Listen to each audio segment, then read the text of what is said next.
الأمين وصلوات ربي وسلامه على النبي الأمين نبينا العالمين وصلوات ربي وسلامه على النبي الأمين نبينا وحبيبنا وقدوتنا وإمام المرسلين محمد بن عبد الله وعلى آله وصحبه ومن سار على نهجه واهتدى بهداه إلى يوم الدين أما بعد যাবতীয় প্রশংসা ও গুণগান তারিফ এবং স্তুতি সেই মহান অধিপতি আল্লাহ সুবহানাহু ওয়া তাআলার নিমিত্তে পেশ করছি, যিনি আজকে আমাদেরকে জুবাইল দাওয়ান গাইডেন্স সেন্টারের এই ক্লাস কক্ষে অত্যন্ত মনোরম পরিবেশে আল্লাহর দ্বীন সম্পর্কে কিছু কথা বলার এবং শোনার সুযোগ করে দিয়েছেন। এই জন্যে মহান রাজাধিরাজ সেই রব্বুল আলামিনের দরবারে আমরা অন্তঃস্থল থেকে কৃতজ্ঞতা বাণী উচ্চারণ করি, পড়ি আলহামদুলিল্লাহ।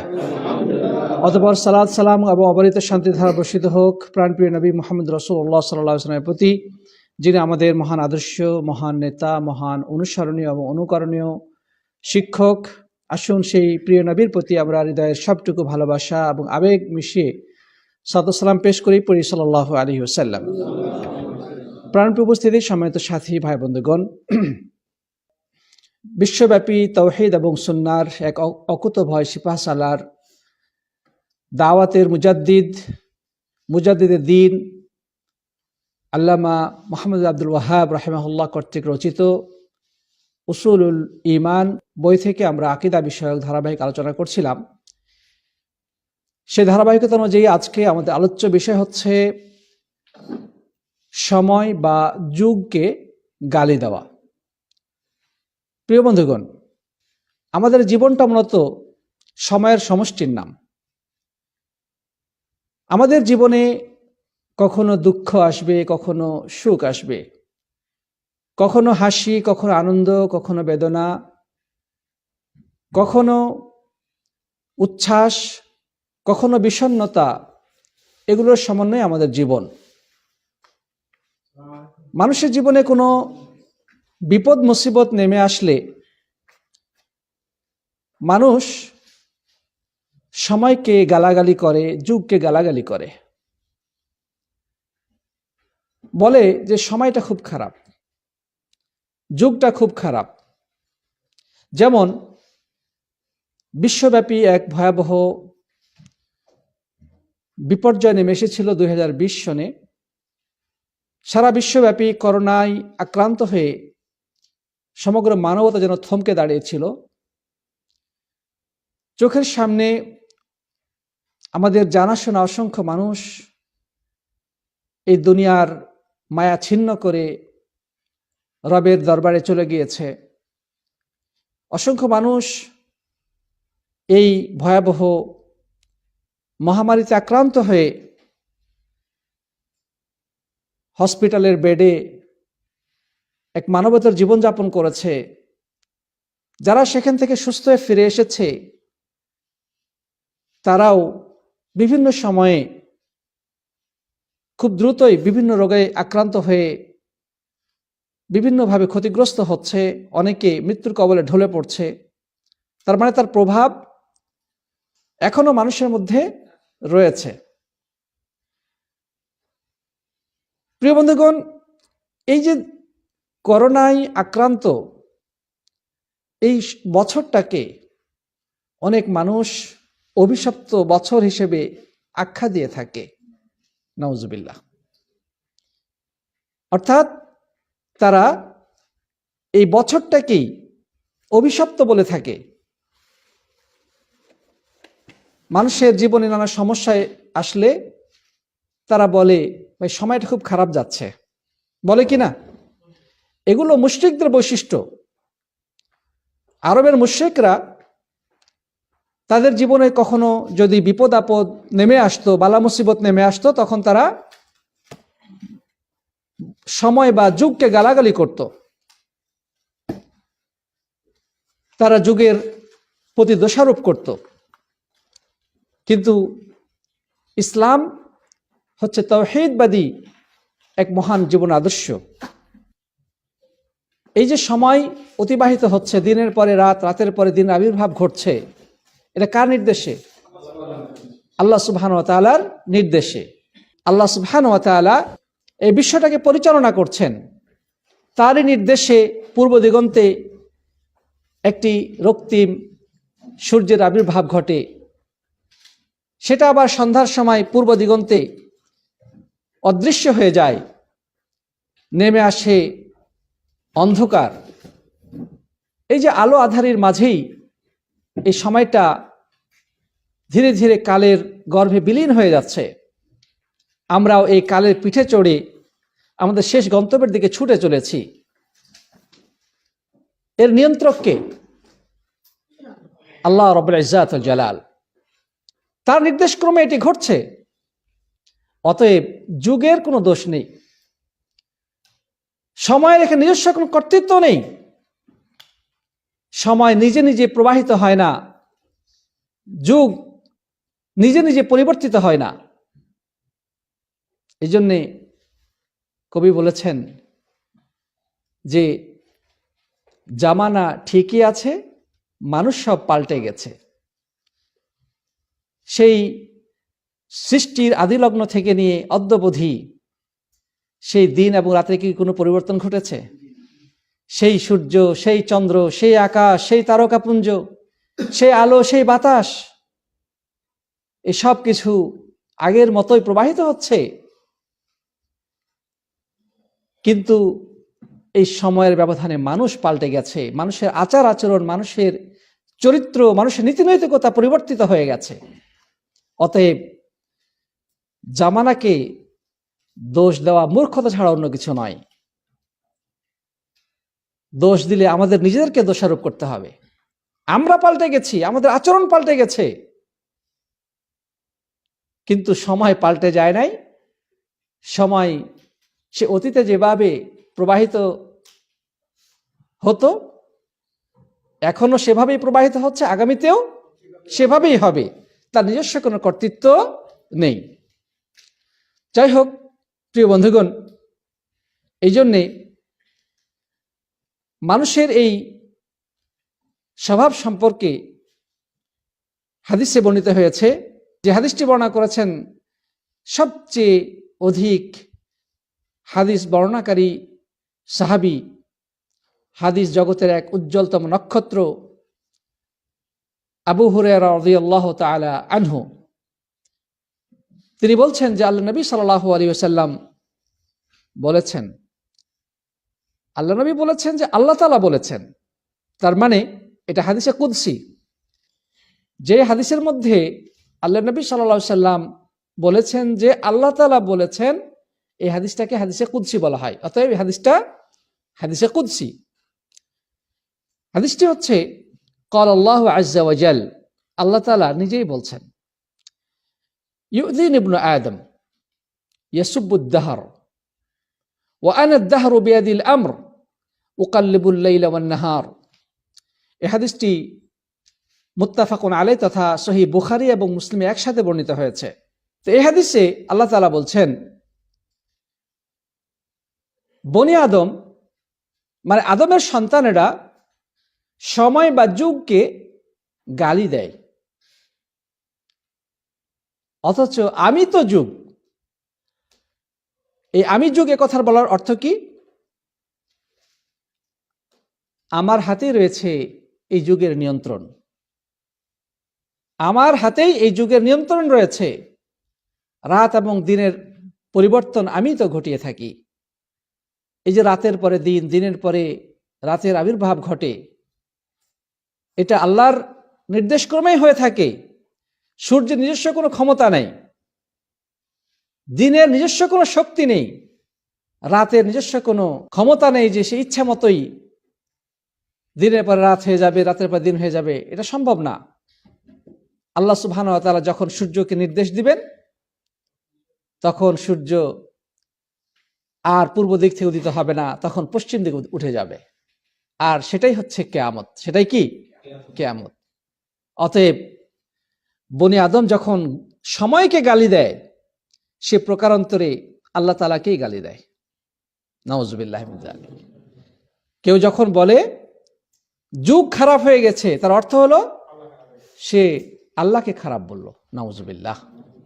কেউ যখন কোনো একটি বছরকে, কোনো একটি মাসকে বা কোনো একটি দিনকে অশুভ বলে, খারাপ বলে, অথবা তার প্রতি লানত বর্ষণ করে, এই সবগুলোই মূলত রব্বুল আলামিনকে দেওয়া হয়, রব্বুল আলামিনকে লানত করা হয়, রব্বুল আলামিনকে গালি দেওয়া হয়, রব্বুল আলামিনকে খারাপ বলা হয়। নাউযুবিল্লাহ মিন যালিক।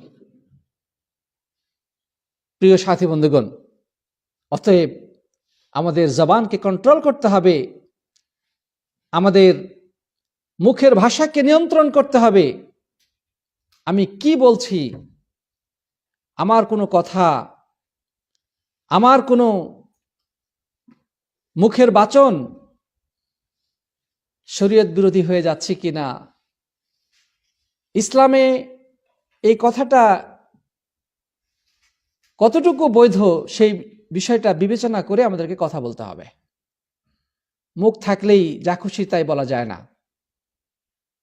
একজন বুদ্ধিমান মানুষ কথা বলার আগে অবশ্যই সচেতন থাকে, চিন্তা করে কথাটা ঠিক নাকি বেঠিক, এই কথাটা হালাল নাকি হারাম, এই কথাটি মানুষের উপকার করবে নাকি ক্ষতি করবে, এই কথাটি আমার নিজের উপকার করবে নাকি ক্ষতি করবে।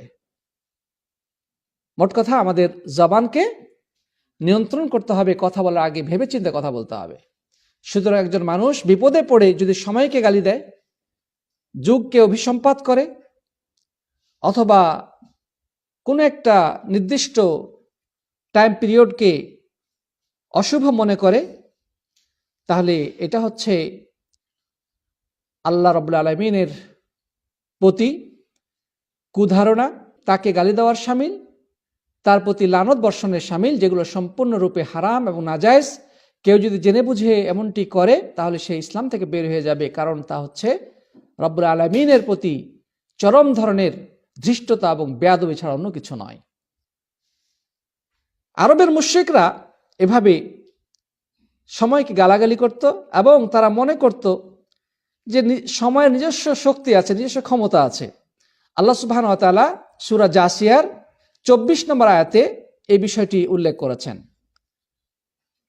আল্লাহ তাআলা বলছেন, ওয়াকালু মা হিয়া ইল্লা হায়াতুনাদ দুনিয়া নামুতু ওয়া নাহইয়া ওয়া মা ইউহলিকুনা ইল্লা আদ-দাহর ওয়া মা লাহুম বিযালিকা মিন ইলম ইনহুম ইল্লা ইয়াযুন্নুন। তারা অর্থাৎ আরবের মুশরিকরা বলতো, এই পার্থিব জীবনটাই আমাদের জীবন, এখানে আমরা মরি এবং বাঁচি। এখানে মরার কথা আগে বলা হয়েছে, তারপরে বেঁচে থাকার কথা পরে বলা হয়েছে। এটার দুই ধরনের ব্যাখ্যা রয়েছে। একটা ব্যাখ্যা হলো যে মানুষ মৃত্যুবরণ করলেও তার সন্তানরা যদি বেঁচে থাকে, তাহলে সন্তানদের কারণে বা সন্তানদের মাধ্যমে বা তার পরবর্তী প্রজন্মের মাধ্যমে সে কিন্তু মানুষের মধ্যে বেঁচে থাকে। এই অর্থটা একটা অর্থ, যে নামও তো আমরা মরে যাই, অনাহিয়া আমরা বেঁচেও থাকি, মানে মরে যাওয়ার পরেও আমরা বেঁচে থাকি। মানুষ মরে গেলেও সে কিছু ভালো কাজ রেখে যায়, কিছু ভালো স্মৃতি রেখে যায়, সন্তান সন্ততি গঠন করে যায় এবং তাদের মাধ্যমে পরবর্তী প্রজন্ম তারা সৎ পথে পরিচালিত হয়, ভালো থাকে। তো এদের মাধ্যমে মানুষের মধ্যেও মরার পরে বেঁচে থাকে, এটা একটা অর্থ। অথবা আরেকটি অর্থ, আগে পিছে বলা হয়েছে কিন্তু উদ্দেশ্য সেটা আগে পিছে নয়, অর্থাৎ আমরা মৃত্যুবরণ করি, বেঁচে থাকি, আমরা মরি ও বাঁচি, এটা একটা ভাষাগত সৌন্দর্য। এটা অনেক সময় আমরা এটা বলে থাকি, আমরা মরি এবং বাঁচি বা বাঁচি বা মরি একই অর্থ। মোট কথা আরবদের মুশরিকদের এটা একটা বিশ্বাস ছিল যে আমাদের জীবন মৃত্যু যা কিছু ঘটে এই দুনিয়ায় শেষ, এটাই জীবন, আখিরাত বলতে কোনো কিছু নাই। আমাদেরকে মৃত্যুর পরে আবার যে পুনরুত্থিত হতে হবে, সে আখিরাতে আমাদের কৃতকর্মের হিসাব নেওয়া হবে, আমাদের আমল নামাগুলো পর্যালোচনা করে দেখা হবে, আমাদের জান্নাত জাহান্নাম রয়েছে। এই বিষয়গুলো তাদের বিশ্বাসের মধ্যেই ছিল না। তারা মনে করত এই দুনিয়াতে এসেছি, খাওয়া দাওয়া করলাম, ব্যবসা বাণিজ্য করলাম, ঘর সংসার করলাম, স্ত্রী পরিবার নিয়ে কিছুদিন আরাম আয়েশ করলাম, এরপরে চলে যাব, আমাদের শেষ, চলে যাবে, এরপরে আর কোনো অস্তিত্ব থাকবে না, এখানেই আমাদের পরিসমাপ্তি। এরপর তারা আরো বলতো অমা ইউহলিকুনা ইল্লা দাহার, যে আমাদেরকে ধ্বংস করে শুধুই মাত্র সময়, বা আমরা মৃত্যুবরণ করলে সময় আমাদেরকে মৃত্যু দেয়। আল্লাহ সুবহানাহু ওয়া তাআলা তাদের এই কথাবার্তাগুলোর জবাব দিয়ে বলছেন ওমা লাহুম বিযালিকা মিন ইলম, এই সম্পর্কে আসলে তাদের প্রকৃত কোনো জ্ঞান নেই। ইনহুম ইল্লা ইয়াযুন্নুন, এরা শুধু ধারণার বশবর্তী হয়ে কথা বলে, এরা কপোলকল্পিত, এদের মনে যা চাই ধারণা বা কল্পনা বশত তারা কিছু কথা বলে, যেগুলোর আসলে কোনো জ্ঞান নেই, সঠিক জ্ঞান তাদের কাছে নেই। প্রিয় বন্ধুগণ, আল্লাহ সুবহানাহু ওয়া তাআলা তাদের মূল বিশ্বাসটা উল্লেখ করার পরে তার জবাব দিলেন যে তাদের এই ধারণা সঠিক নয়, এটা ভ্রান্ত ধারণা, বরং সময় আমাদেরকে ধ্বংস করে না। এই দুনিয়ার জীবনে আমাদের একমাত্র জীবন নয়, এর পরবর্তীতে যে জীবনটি রয়েছে সেটাই হচ্ছে প্রকৃত জীবন। সেই জীবনের কোনো শেষ নেই, পরিসমাপ্তি নেই, সে জীবন এক অনন্ত জীবনের নাম। আমরা দুনিয়ার বুকে এসেছি খুব অল্প সময়ের জন্য, এই সময়টা অতিবাহিত হয়ে গেলে আমরা আরেক নতুন জীবনে পদার্পণ করব, যেই জীবনটা হতে পারে সুখ শান্তিতে ভরপুর, হতে পারে অভিশপ্ত একটি জীবন, যেখানে শুধু কষ্ট, দুঃখ, ভয়াবহ আযাব। তার মানে দুনিয়াতে যে ব্যক্তি সৎকর্ম করবে, মৃত্যুর পরবর্তী জীবন তার জন্য হবে সুখময়, আর দুনিয়াতে যারা অপকর্ম এবং নানা পাপাচার করে বেড়াবে, মৃত্যুর পরবর্তী জীবনটা হবে তাদের খুবই ভয়াবহ এবং বিপদের সম্মুখীন। প্রিয় বন্ধুগণ, তাহলে আমরা কি বুঝতে পারলাম? যে যারা যুগকে গালিগালাজ করে, যুগের বদনাম করে, যুগকে অভিসম্পাত করে, তারা মুশরিকদের অনুসারী। এটি কোনো মুমিনের বৈশিষ্ট্য হতে পারে না। মুমিন কখনো যুগকে গালি দেয় না, কারণ সে বিশ্বাস করে যুগের নিজস্ব কোনো ক্ষমতা নাই। রাত এবং দিন আবর্তিত হচ্ছে, এটি আল্লাহর হুকুমেই হচ্ছে। আল্লাহর নির্দেশ ছাড়া এগুলো হওয়া সম্ভব নয়। অতএব এই যুগ বা এই সময় কখনোই ভৎসনা পাওয়ার উপযোগী হতে পারে না। এরকম আরেকটি বিষয় রয়েছে বাতাসকে গালি দেওয়ার ব্যাপারে। অনেক মানুষ বাতাসকে গালি দেয় বা বৃষ্টিকে গালি দেয়, আবহাওয়াকে গালি দেয়। এই জিনিসগুলো সবই মূর্খতা, জাহেলিয়াত। এই আলো, বাতাস, এই সূর্যের কিরণ, এই প্রকৃতি কোনো কিছুই নিজস্ব শক্তি বলে পরিচালিত হয় না। এগুলো পরিচালনা কে করেন?